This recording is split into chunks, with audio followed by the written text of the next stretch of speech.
Last week, we started with a little brief outline that said we're trying to get 20 people in sort of a group to get prepared to be in the search process. And the reason why we do that, not everybody understands. Groups tend to grow together, all right? They develop a rapport. They become more comfortable with each other. They start to work together in more comfortable ways. What I did here was put together a little chart. A new group that begins to work, let's say that we have a search committee or we have a new Sunday school class or whatever the group might be. It usually starts over on the right-hand side. And people begin to say, well, I'm just going to kind of sit around and watch for a while and see how this develops.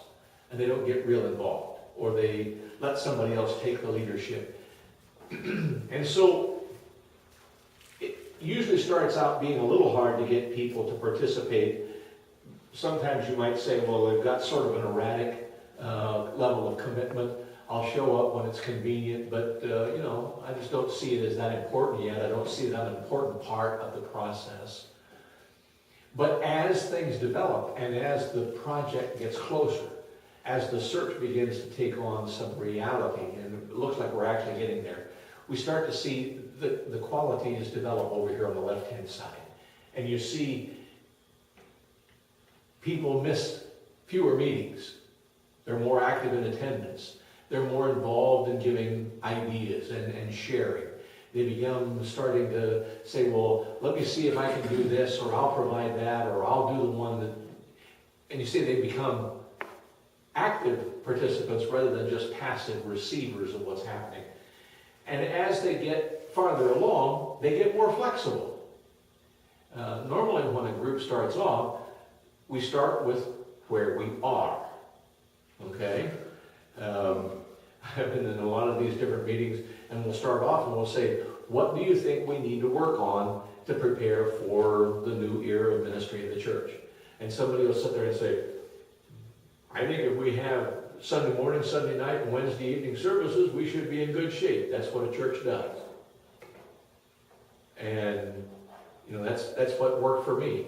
I had somebody say last week, well, we used to have a lot of revivals, at least once a year.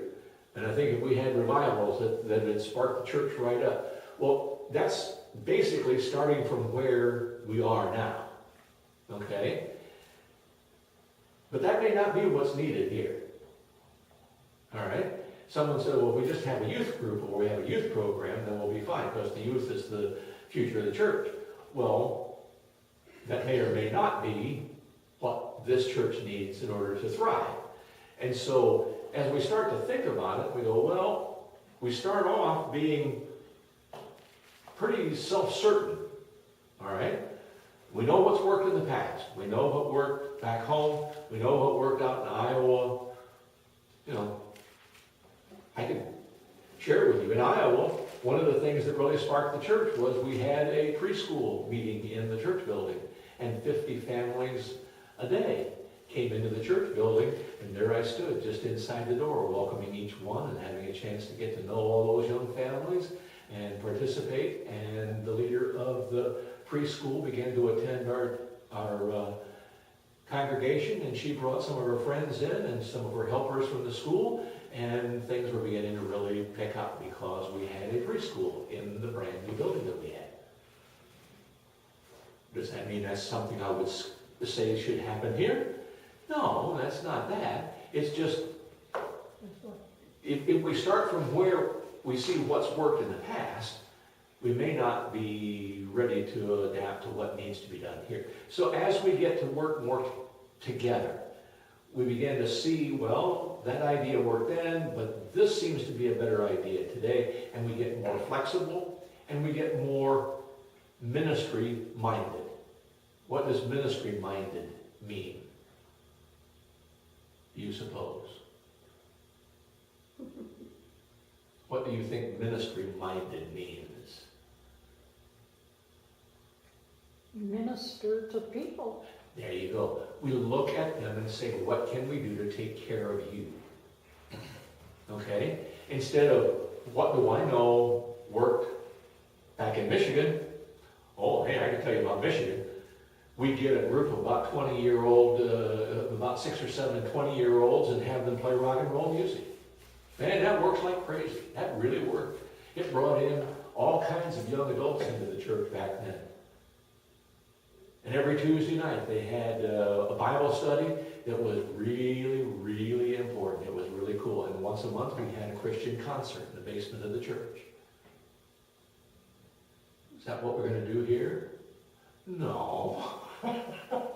But if we start with what we've known, then we'll say, well, what can we do to minister to people? What could we do? It may be that that's something that we really want to consider. Maybe we want to put a music group together that can go into the different retirement communities and put on programs from the church. And we'll have a big sign standing right there next to the platform where we sing, Good Shepherd Church wants to show you that we care about you, or whatever. Do you see? Maybe that is something we want to do. I doubt if it'd be the drums and the electric guitars and all the stuff like we had back in Michigan. But you see, all of a sudden we start seeing, we were in an area in Saginaw Township that had all kinds of junior colleges and educational institutions. It was perfect for that community because those kids that were so talented and so gifted could just go into every little student union, into every little courtyard, and they could play their music, and people would stream around, and the kids would all gather around. We'd have the concerts, we'd have the Bible studies, we'd have a performer you don't know, I don't imagine.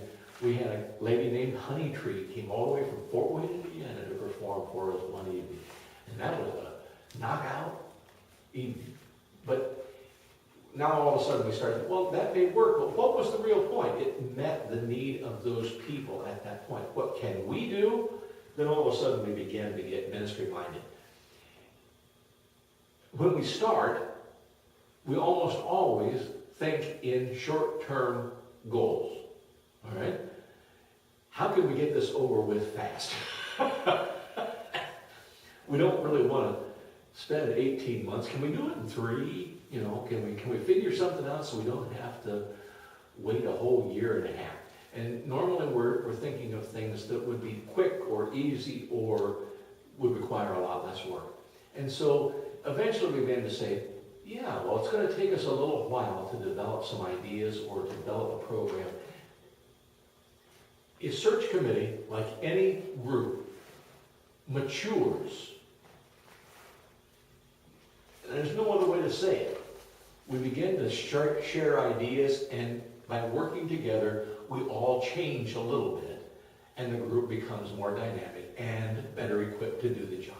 That's why we take the time, and it seems like it's so far off now. I mean, we're not going to be starting to interview for a year, okay? Well, why are we wasting our time talking about this now? As we work together, we begin to share, we begin to get ideas together, and we begin to start seeing how it all fits together, okay? And the process causes us to become intertwined and interconnected in a better way, and makes the job much easier, okay? That's why we're doing this, and it seems like it takes a long time, but it takes a while for this process to gel and make it worthwhile. Now,